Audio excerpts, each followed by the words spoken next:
नमस्कार, मैं हूं विशाल इंग्लिश। आप देख रहे हैं न्यूज़ 24 का मंथन पंजाब। और आज बात करेंगे पंजाब के खेतीबाड़ी मंत्री रणदीप सिंह नाभा के साथ कि किस तरह की समस्याओं से उनको दो चार होना पड़ रहा है, क्योंकि 2 महीने का समय निकल चुका है सरकार बने हुए। और आज कितनी समस्याएं हैं और क्या आपका रोड मैप है? पहले तो विशाल जी बहुत बहुत शुक्रिया आपका कि पंजाब के मंथन पर आपने हमें बुलाया, न्योता दिया। बहुत बहुत आभार प्रकट करते हैं आपको। दूसरी बात, जहाँ तक सवाल है कांग्रेस पार्टी की सरकार का, अभी हर डिपार्टमेंट में बाकायदा हमें 90 दिन का समय दिया गया था और उसके तहत हर डिपार्टमेंट में आपने 90 दिन का विजन डॉक्यूमेंट बनाया है और उस पर पंजाब सरकार काम भी कर रही है। माननीय मुख्यमंत्री साहब की अगुवाई हेठ उनकी कारगुजारी के दिन हम काफ़ी ऐसे फैसले ले चुके हैं जो पहले हम नहीं ले पाए थे, जो हमारे चौन मैनिफेस्टो में बाकायदा जिक्र किया था। और मैं समझता हूँ लोगों में इसका अच्छा असर देखने को मिल रहा है।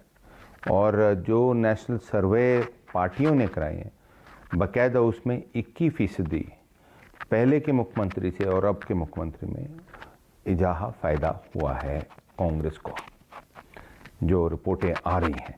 तो इसका मतलब कोई कारगुजारी, जहां पानी के बिल थे, जहां बिजली के कटौती की है और पीपीए एग्रीमेंट रद्द किए हैं, जो जो चीज़ें हमारे मैनिफेस्टो में थी, उसमें हम कोशिश कर रहे हैं कि सारी, अगर 100% नहीं ख़त्म हो सकती तो कम से कम 80-90% हम मुकम्मल कर सकें।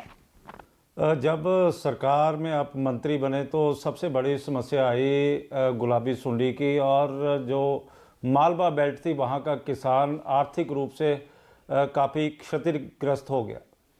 देखिए, इसमें कोई दो राय नहीं, क्योंकि अभी मैंने चार्ज ही लिया था। एग्रीकल्चर मिनिस्ट्री जो है पिछले 25-30 साल से माननीय मुख्यमंत्री साहिबान के पास ही रही है। और ये गुलाबी सुंडी जो हमारे को, पहले सफ़ेद सुंडी भी आई, काली सुंडी भी आई, इस टाइम गुलाबी सुंडी ने नुकसान किया। जब स्पेशल गिरदावरी ऑर्डर की गई तो काफ़ी समस्याओं का सरकार, क्योंकि नई तादी बनी थी, समस्या का सामना करना पड़ा। उसमें बाकायदा जो रकबा, कुल रकबा जो कॉटन बेल्ट जिस पर बीटी कॉटन या नरमा बीजा जाता है, वो 7,61,000 एकड़ था, जो 7 जिलों में बांटा था। और कांग्रेस पार्टी की सरकार ने जब इसका मामले का स्पेशल गिरदावरी का ऑर्डर किया तो 4,81,000 एकड़ का इसका मामला, जबकि पिछले साल से पैदावार इस साल और पिछले साल का अंतर है कुल 34% या 34% ही कम पिछले साल थे। और तकरीबन 7% लोग अभी भी नरमे को अपने घर में रख बैठे हैं, क्योंकि 10,000 रुपया प्रति क्विंटल रेट हो गया है। तो ये समस्या का सामना हमें करना पड़ा। और एक हम धीरे धीरे फिर हमने ढूंढ की या जांच की, उससे ये भी ज़ाहिर हुआ कि हमारे एक हिंदुस्तान के एक बहुत महार प्रोफेसर हैं, डॉक्टर मार्कंडे, जो कैंसर से शुरुआत उन्होंने अपनी ज़िंदगी की थी, PhD उन्होंने किया है। उन्होंने एक दवा बनाई है जिस पे 1 एकड़ पर प्रति 1200 रुपया उसका खर्च आएगा, और जो स्प्रे हमें 4 या 5 स्प्रे करनी पड़ती हैं। इससे हमारा फ़ायदा ऐसे हो रहा है क्योंकि पंजाब एग्रीकल्चर यूनिवर्सिटी पिछले 2 साल से इसका ट्रायल कर रही थी। 11 एकड़ इन्होंने मुक्तसर में ट्रायल किया, 21 एकड़ बठिंडा में किया था। उसकी जब रिपोर्ट हमने दोनों की कंपेयर की दोनों में, उसमें देखने में मिला कि लगभग 40% इजाफा किसान को उस यील्ड पर, उसके उत्पादन पर होना शुरू हुआ है, क्योंकि जहां बॉल वर्म नहीं होता। और ये मेटिंग डिस्टर्ब करती है, ये टेक्नोलॉजी बाकायदा मेल को कंफ्यूज करती है, फीमेल से मेट ना कर सके। और एक मेल जब फीमेल से मेट करता है लगभग 50 अंडे देते हैं, जिसमें से 80% बढ़ती चले जाती है, 80% लगभग मैच्योर होते हैं।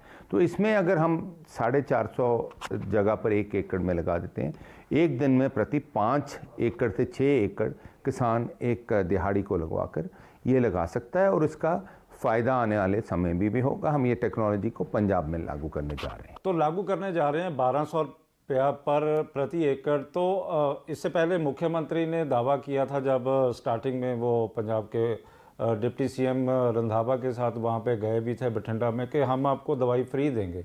तो 1200 रुपया सरकार देगी या किसान देगा? दवाई फ्री आप शायद कंफ्यूज कर रहे हैं फर्टिलाइज़र और स्प्रे की तरफ से।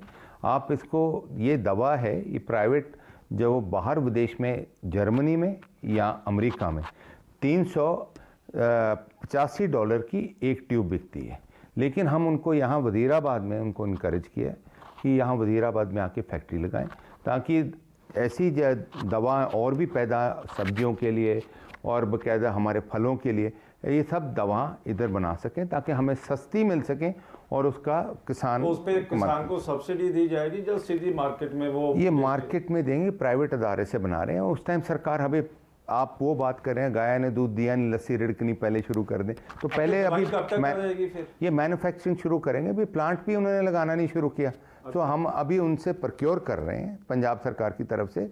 इसका हमने एक्शन प्लान बना लिया कितना खर्चा आना है, ताकि छुट्टियों में से जैसे जिनिंग फैक्ट्रियों से नुकसान हुआ, छटियाँ रखते हैं लोग अपनी फिरनियों पर, उनसे नुकसान हुआ। सो इसको धीरे धीरे एक्शन प्लान को हम कन्वर्ट करके, ताकि अगली बार फसल का ये हमारे किसान को फ़ायदा हो सके, नुकसान ना हो, इसलिए हम एक्शन प्लान में हमने पहले ही शुरुआत कर दी। 2 बड़ी समस्याएं थी, एक तो गुलाबी सुंडी का, दूसरा डीएपी की जो दिक्कत है वो लगातार इस स्टेट में चल भी रही है। तो आपका क्या मानना है कि डीएपी पीछे से केंद्र ने हाथ खींच दिया है जब पंजाब सरकार ये आपका मानना है कि आप मेरा पूर्ण विश्वास है, आप जाके आज भी पूछ लीजिए डीएपी की। मैंने कहा था 22 तारीख के बाद कोई प्रॉब्लम नहीं आएगी।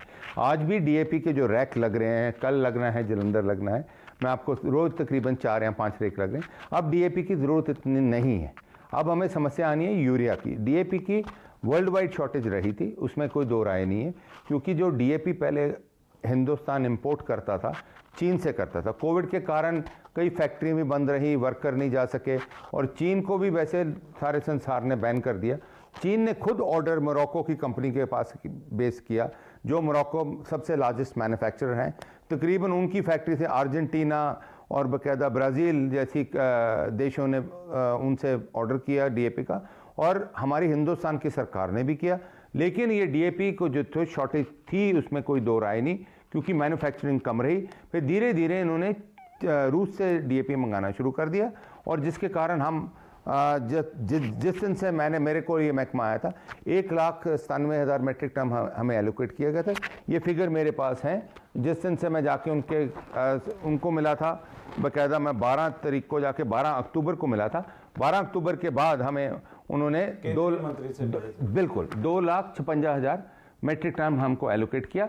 उससे हमारे रेक लगने शुरू हो गए, और किसानों की जो किल्लत थी धीरे धीरे वो दूर होनी शुरू हो गई। अच्छा रणदीप जी, एक बात बताइए कि अब सरकार के लिए कुछ ही दिन बाकी बचे हैं, और 1 महीने से थोड़े से दिन ज़्यादा कहे जा सकते हैं, क्योंकि कहा जो चर्चा चल रही है कि दिसंबर के एंड में कोड ऑफ कंडक्ट लग जाएगा, उसके बाद सरकार के कामकाज बंद हो जाते हैं। तो आपका सबसे बड़ा काम क्या है जो आप इन दिनों में आप उस पर कंसंट्रेट करके पंजाब के लोगों को देना चाहते हैं या करवाना चाहते हैं? देखिए, जैसे माननीय मुख्यमंत्री साहब हमें आदेश कर रहे हैं, मैंने पहले भी जिक्र किया है कि हमने बिजली जो है 3 रुपये प्रति यूनिट उसका कम किया है, ताकि हम हर वर्ग को राहत दे सकें। उसी तरह हमने गरीब घरों के, जिनके कईयों के पानी के कनेक्शन काट गए थे, कई पिछली सरकारों ने जो सरपंच रहे हैं पैसे नहीं भराए थे, क्योंकि ये प्राइवेट अदारों को दिए थे या कॉन्ट्रैक्ट बेसिस पर टैंकियाँ दी जाती थी। वो लोग पैसे नहीं लेते थे, उनकी मजबूरी होती थी, ताकि वो लोग जो नुमाइंदे चुनते थे, सरपंच को चुनते, तो ये समस्या सामने आती थी। और पंजाब सरकार ने ये उपराला किया कि उनके कनेक्शन भी जो नए लगाए जाएंगे गरीब लोगों के पानी के, उसका पंजाब सरकार ही उसका पैसा भरेगी, और उनके कनेक्शन में कोई उनसे नहीं ले जाएंगे, और जो पैसे हैं वो सब उनको छूट दी गई। तो हो चुके, आप क्या करवाना चाहते हैं? अब धीरे धीरे जो लोगों की भावना है कि हमारी भर्ती होनी चाहिए। एग्रीकल्चर मंत्री हो और आपके माइंड में कोई ना कोई ब्लूप्रिंट, आप मेरे डिपार्टमेंट से पूछ रहे हैं। हाँ। मेरे डिपार्टमेंट में बाकायदा हम आर्टिफिशियल इंटेलिजेंस और टेक्नोलॉजी फार्मिंग में ला रहे हैं। ड्रोन सिस्टम भी लाएंगे, क्योंकि जो हमें समय मुताबिक उसको हमारे के लिए यूज करना, नहीं, समय मुताबिक किसान को भी जागरूक कर सके कि किस तरह के आधार बनते जा रहे हैं वेदर के, और किस तरह का नुकसान होने जाना है। लेटेस्ट टेक्नोलॉजी जी पहले पंजाब में अभी तक टेक्नोलॉजी एग्रीकल्चर के साथ नहीं बरती गई है, हम टेक्नोलॉजी को लेके आ रहे हैं। गवर्नमेंट ऑफ इंडिया स्कीम भी है, और उन्होंने एक ऐसी पर्टिकुलर पार्टी भी है जो 6 स्टेटों में काम कर रही है। उनसे कल ही मीटिंग हुई है, क्रॉपलैंड उनका नाम है। वो पंजाब में आ रहे हैं और 2 दिन में अपना काम शुरू करने जा रहे हैं। गवर्नमेंट ऑफ इंडिया के लिए हमने प्रपोजल भेज दिए ताकि हम टेक्नोलॉजी को साथ में एग्रीकल्चर में इंट्रोड्यूस करके जहां पानी की ज़रूरत है उसकी किल्लत क्रोनोमीटर लगाए जाएंगे, और जहां पानी की ज़्यादा लगा हुआ है उसको ज़रूरत नहीं पड़ेगी, वो हमें बता देंगे। और उसी तरह ड्रोन टेक्नोलॉजी के तहत, क्योंकि एक बड़ा ड्रोन 12 लीटर तक स्प्रे कर सकता है, ताकि जिस एरिया में नुकसान हो उधर ही ड्रोन बरता जा सकता है, और state of the art technology साथ में एग्रीकल्चर में इंट्रोड्यूस करके उसकी पैदावार बढ़ेगी। आपको लग रहा है कि आपका काम बड़ा है, लेकिन जो जिस तरह से फाइलें चलती हैं तो वो इतने दिनों में हो पाएगा? जरूर कर रहे हैं। मैंने आपको पहले ही बोल दिया कि वो उनको पैसा भी नहीं मिलेगा, वो पंजाब में काम करना शुरू करेंगे। बिफोर द इलेक्शन काम दिखना शुरू हो जाएगा। आपको क्या लग रहा है कि आपने चरणजीत सिंह चन्नी के मंत्रिमंडल में आपको एग्रीकल्चर मिनिस्ट्री दी गई, इससे पहले आपने 2002 से 7 तक कैप्टन अमरिंदर सिंह को भी देखा, और उसके बाद अब 2017 से लेके पौने 5 साल तक कैप्टन अमरिंदर सिंह को देखा। दोनों में यदि तुलना की जाए तो क्या आपको महसूस हो रहा है? मेरा ख्याल आप मेरे से जो कहलवाना चाहते हैं, अगर नहीं, मैं नहीं कहलवाना चाहता, मैं तो तुलना करवा रहा हूं। अगर अच्छी कारगुजारी, अच्छा काम किया हो तो शायद चरणजीत सिंह चन्नी मुख्यमंत्री ना होते। मेरे को वो अल्फाज याद आते हैं जो प्रकाश सिंह बादल जी ने 2002 में बोले थे। कैप्टन अमरिंदर सिंह जी का उन्होंने उनको बोला था कि धन्यवाद मेरा कीजिए कि मैंने आपको टिकट डकाला से नहीं दिया, और आपने मुझे फ़ारूक अब्दुल्ला जी से और बाकायदा रविंदर जी से फ़ोन कराया, और मैं तलवंडी साहबों की टिकट देना चाह रहा था आपको। अगर दी होती शायद आप यहीं रुलते, लेकिन आपको विश्वास नहीं था, तो इसलिए आप धन्यवाद मेरा कीजिए कि मैंने आपको टिकट नहीं दिया। आज सप्ताह में ऑपोजिशन के तहत आज आप पार्टी के अध्यक्ष की अध्यक्षता करते हुए आज मुख्यमंत्री हैं। और अगर अच्छा काम कैप्टन साहब ने शायद किया होता, शायद चरणजीत सिंह चन्नी मुख्यमंत्री ना होते, और शायद रणदीप सिंह नाभा वजीर ना होते, और नवजोत सिंह सिद्धू प्रधान ना हो। आपके साथी मंत्री गद्दार तक बोल रहे हैं उनको कि पार्टी को इतने देर तक आपने इस्तेमाल किया और आज उसी पार्टी के खिलाफ आप खड़े हो गए। देखिए, मैं इसमें कम विश्वास करता हूँ। इंसान किसी को नीचे दिखाकर ऊंचा नहीं होता, उसका मानसिकता का दृश्य उससे दर्शाता है। मैंने ये सदन में भी जिक्र किया है जब एग्रीकल्चर बिल पेश किए थे। मेरा अपना विश्वास है इसी ज़िंदगी में इंसान की ज़िंदगी का लेखा जोखा पूरा हो जाता है, और ये ज़रूर मानना है कि देर आए दुरुस्त है। भगवान के घर में देर जरूर हो सकती है, अंधेर नहीं है। लेकिन अगर हम किसी को नीमा दिखाते हैं उसमें हमारा शोभा नहीं देता, हमारा राजनीतिक अक्स भी गिरता है और राजनीतिक लोगों से विश्वास भी उतरता है। तो मेरी विश्वास और है कि काम अपना काम कीजिए और काम खुद बोलना चाहिए, उसके माध्यम के ज़रिए लोगों को जागृति आती है और लोग उसके विश्वास से वोटें डालें। पंजाब एक और पंजाब ही नहीं देश खड़ा है किसानों को लेके, तो किसानों के बिल प्रधानमंत्री नरेंद्र मोदी ने वापस लेने का ऐलान भी कर दिया है, लेकिन ऐलान के साथ ही आपको लग रहा है कि किसान अब भी उनमें वो जो कॉन्फिडेंस दिखना चाहिए था वो दिख नहीं पाया। देखिए, हम खुद जानते हैं इस पर बहुत राजनीति और चर्चा की गई है। जहाँ तक हिंदुस्तान के किसान का सवाल है, यहाँ आज हिंदुस्तान जिस पैगाम पर खड़ा है, बहुत बड़ा योगदान पंजाब के किसान का खून पसीना उसमें बहा है।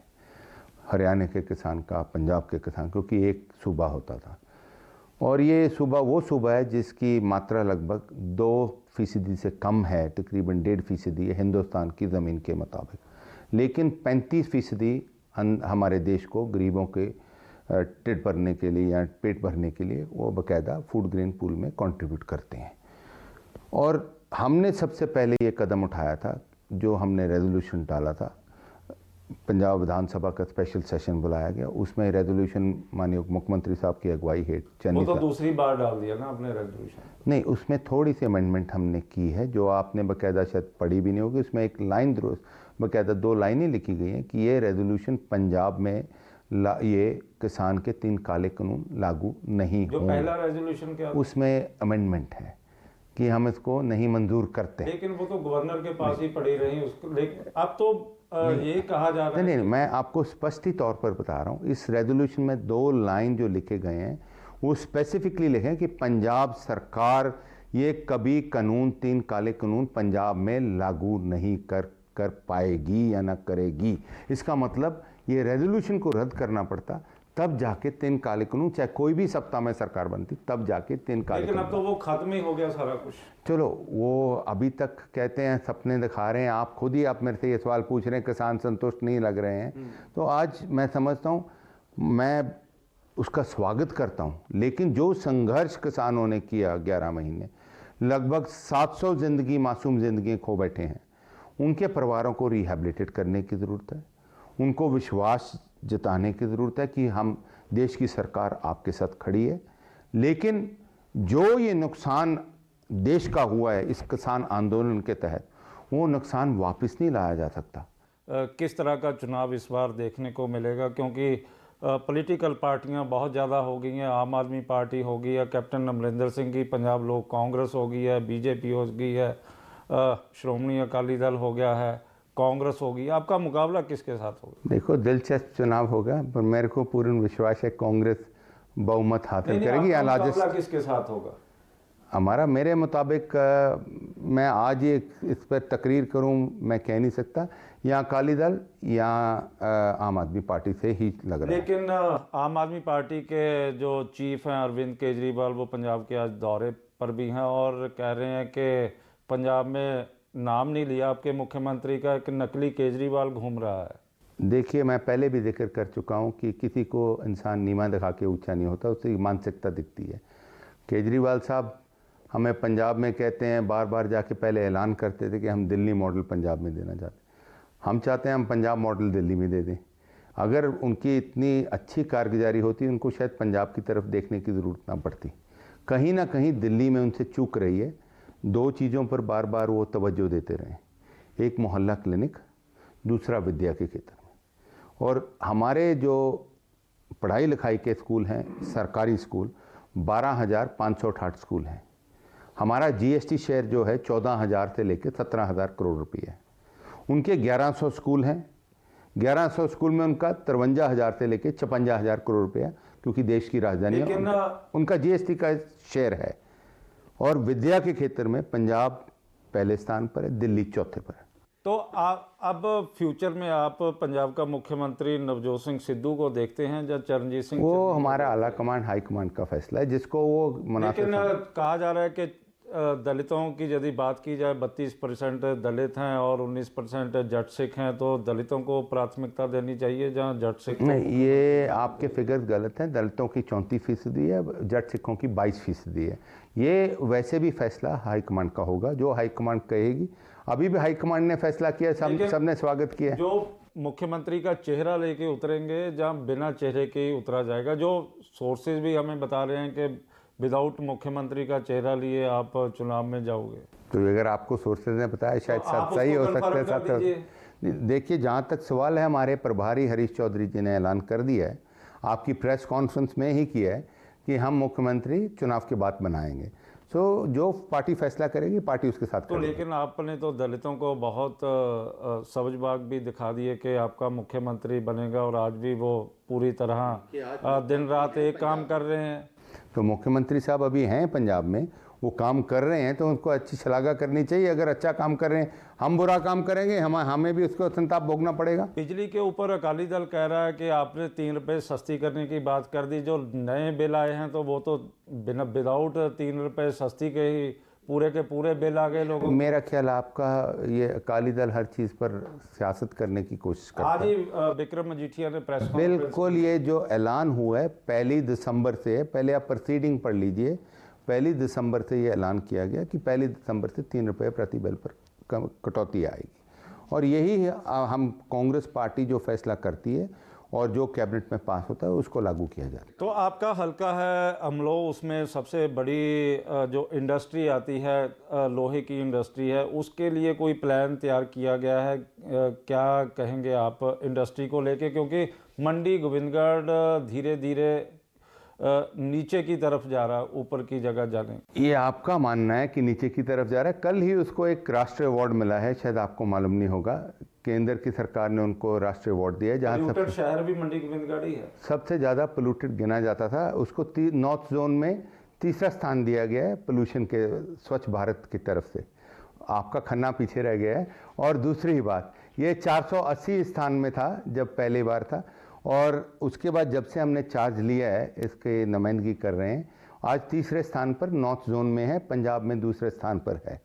एक दूसरी बात, मंडी गोविंदगढ़ की 184 यूनिट बंद हो गए थे, आज 273 यूनिट ने इन्वेस्ट पंजाब में नए में साइन अप किया है, और बकायदा हमारी इंडस्ट्री का जो रेवेन्यू पंजाब सरकार से बढ़ा है वो जो जीएसटी शेयर में है 253 करोड़ रुपए है। सो इंडस्ट्री कांग्रेस के शासन में अच्छी हुई है। अच्छा, मुझे एक बात बता दिए, लास्ट सवाल है मेरा।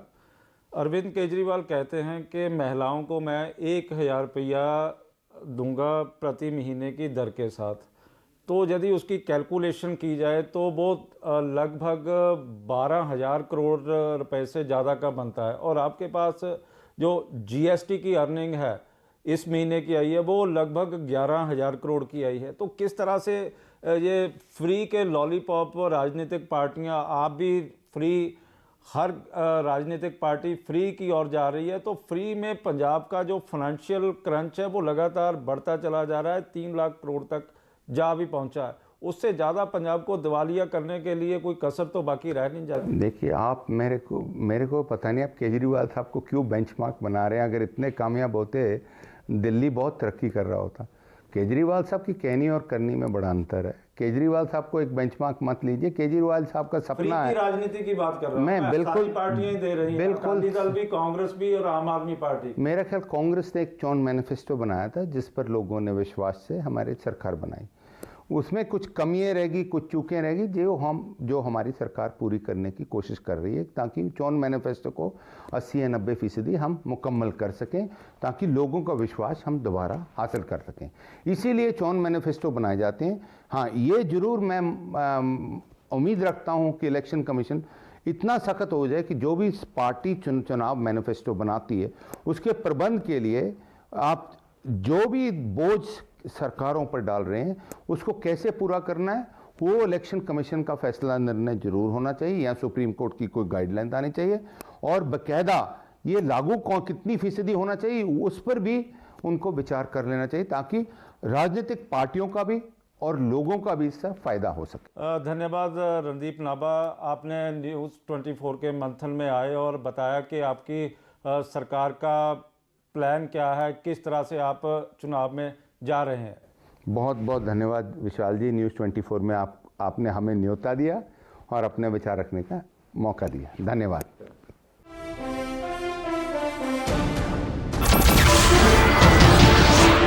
नमस्कार, मैं हूं मानक गुप्ता। अगर आपको हमारा ये वीडियो पसंद आया हो तो इसे लाइक और शेयर जरूर करें, और हाँ, हमें सब्सक्राइब और फॉलो करना ना भूलें, ताकि आप देश और दुनिया की कोई खबर मिस ना करें।